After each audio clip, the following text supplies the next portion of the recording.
Bienvenidos a su canal de la Iglesia Bíblica Bautista, Razón para Vivir, con el pastor Jared Suárez.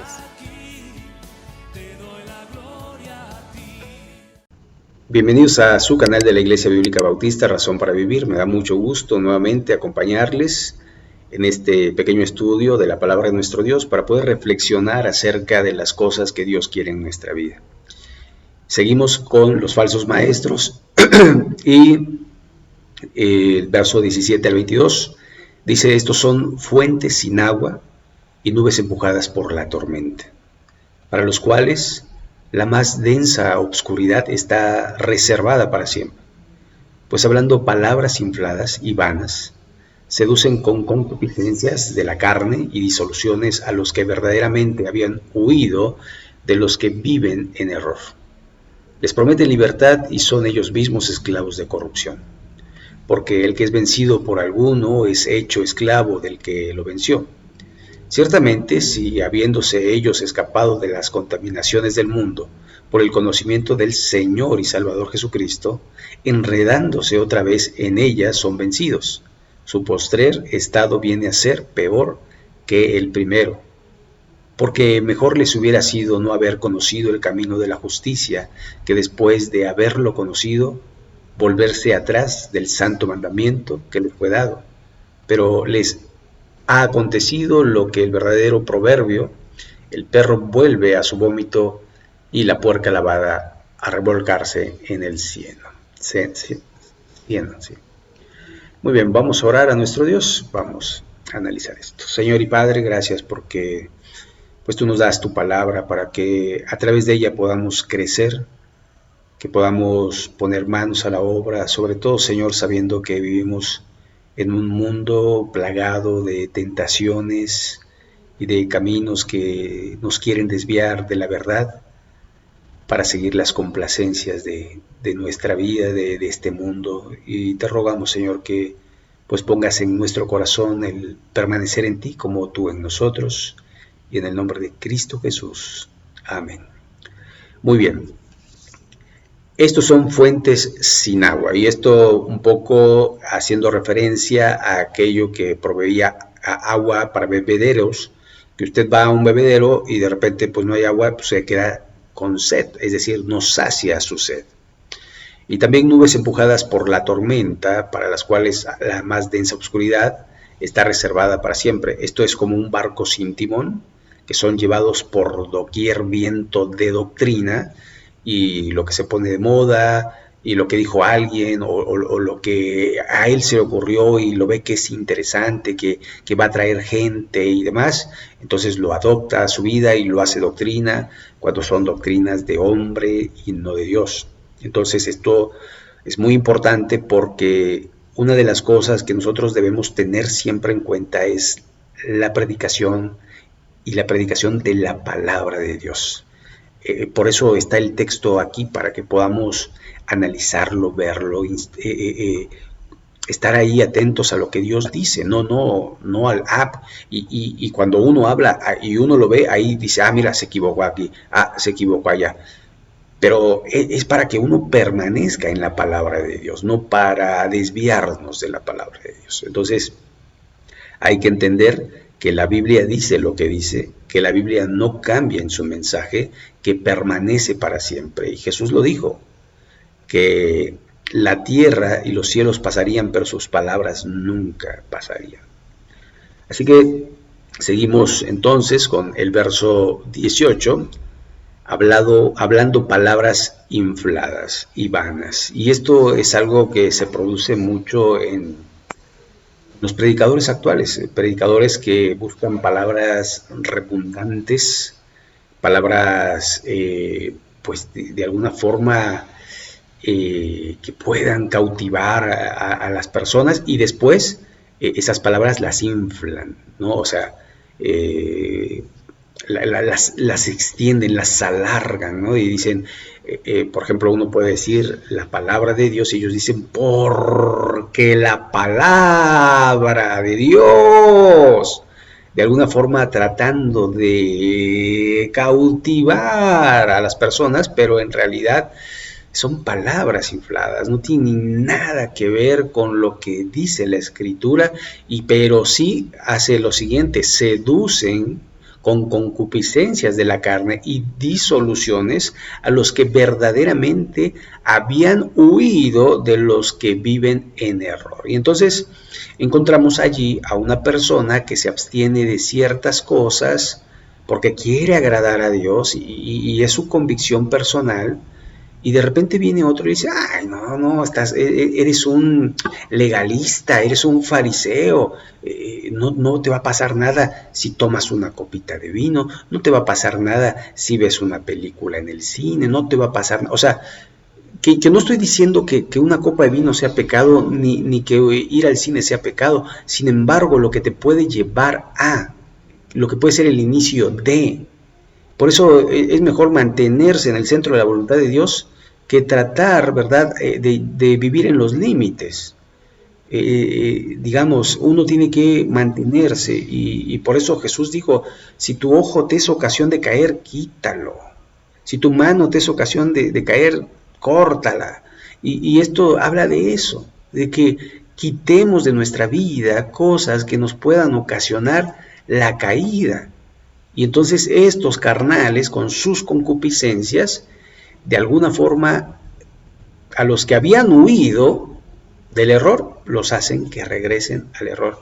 Por ejemplo, de alguna forma yo trato en mi vida personal de evitar el vino, ¿no? Porque realmente yo tuve problemas de alcoholismo, entonces algo que no puedo permitirme es darme permisos para pecar, ¿no?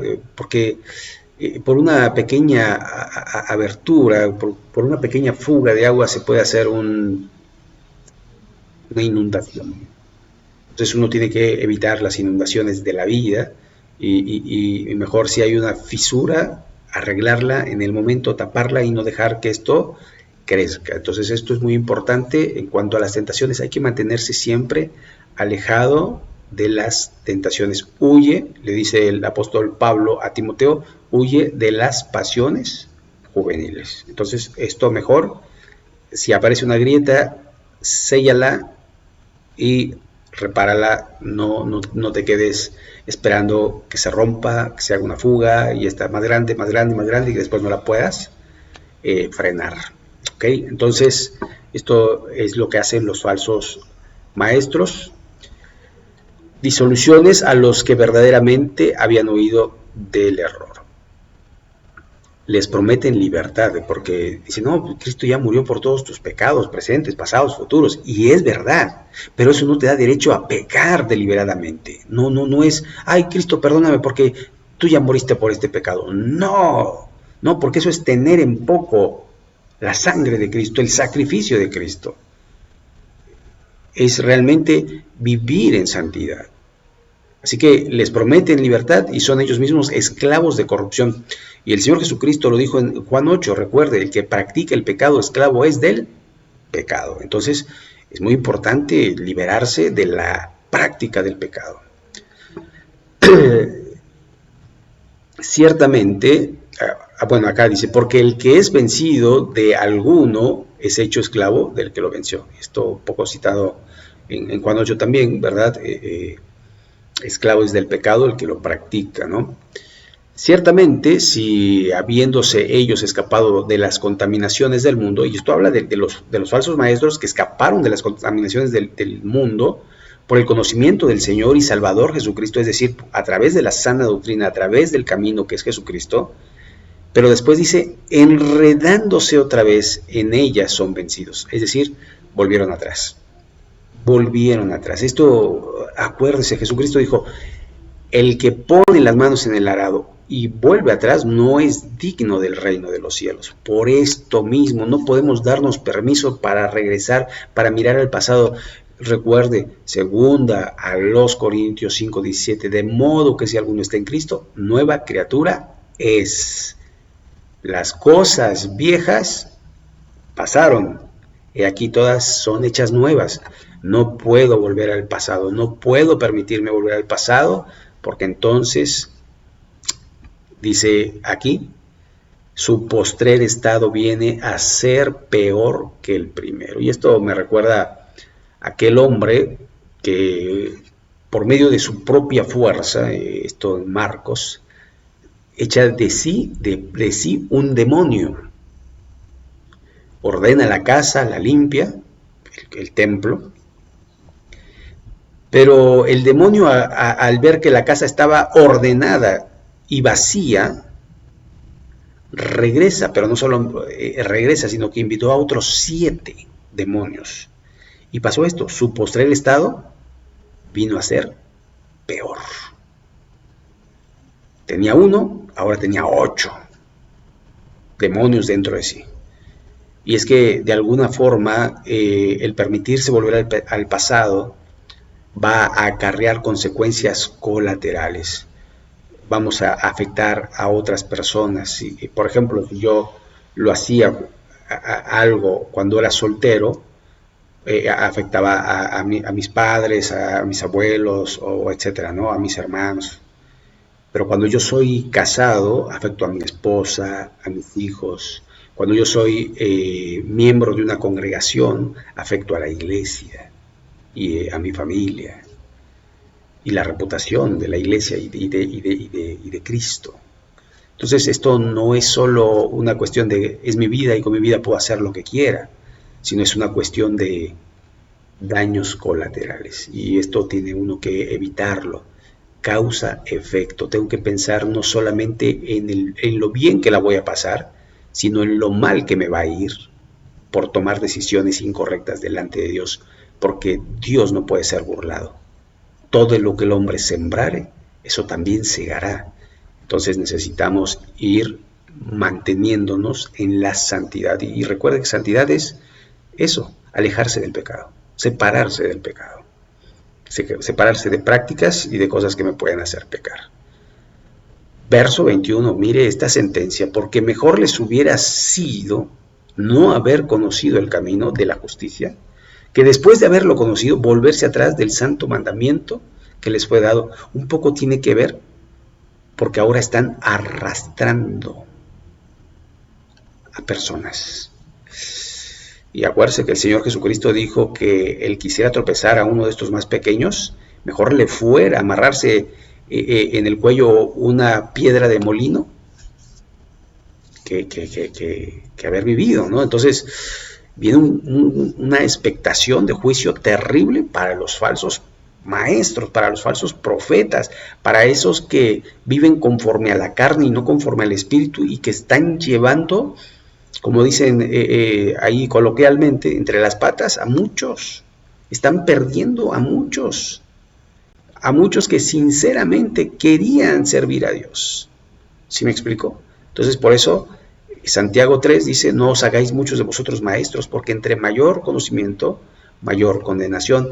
Por eso tenemos que pedirle a Dios: líbranos del mal todos los días, líbranos del mal, y pensar en lo justo, en lo honesto, en lo que es digno de alabanza, en lo que es verdadero, y de alguna forma estar renovando la mente para poder precisamente agradar a Dios a través de nuestros pensamientos. Dice, después de haberlo conocido, volverse atrás del santo mandamiento que les fue dado. O sea, desobedientes contumaces. Saben que están desobedeciendo, saben lo que están haciendo, y con todo no les importa, hacen a un lado a Jesús y pecan. Por eso viene un gran juicio. El verso 22, pero les ha acontecido lo del verdadero proverbio: el perro vuelve a su vómito y la puerca lavada a revolcarse en el cielo. Esto es una cita de Proverbios, Proverbio 26:11, que literalmente es lo mismo, nada más que Pedro cambia el necio por una puerca, ¿no? Ahora, esto nos lleva a una cosa: nunca fueron verdaderos creyentes, porque el perro siguió siendo perro y la puerca siguió siendo puerca. No hubo una transformación de vida. El muerto siguió estando muerto en sus pecados y en sus delitos. No hubo una resurrección de vida. Por eso les acontece el proverbio, porque tarde o temprano van a volver a su vómito si no son verdaderos creyentes. No es que se pierda la salvación, es que nunca obtuvieron la salvación. ¿Sí me explico? Porque tiene que haber un nuevo nacimiento, una nueva vida, una nueva transformación, una nueva relación, una nueva, todo nuevo, nuevo, nuevo, en Cristo Jesús. Las cosas viejas pasaron. Entonces es muy importante que podamos tomar en cuenta esto y que no nos vaya a acontecer este proverbio. ¿Sí? Muy bien, pues hasta aquí la reflexión en este día. Dios les bendiga, oren por mi garganta y si Dios lo permite nos vemos en el próximo, y también agradecer a todos los que se han suscrito, que Dios los bendiga, y si no se ha suscrito pues le invito a que lo haga. Nos vemos en el próximo video, gracias y muchas bendiciones.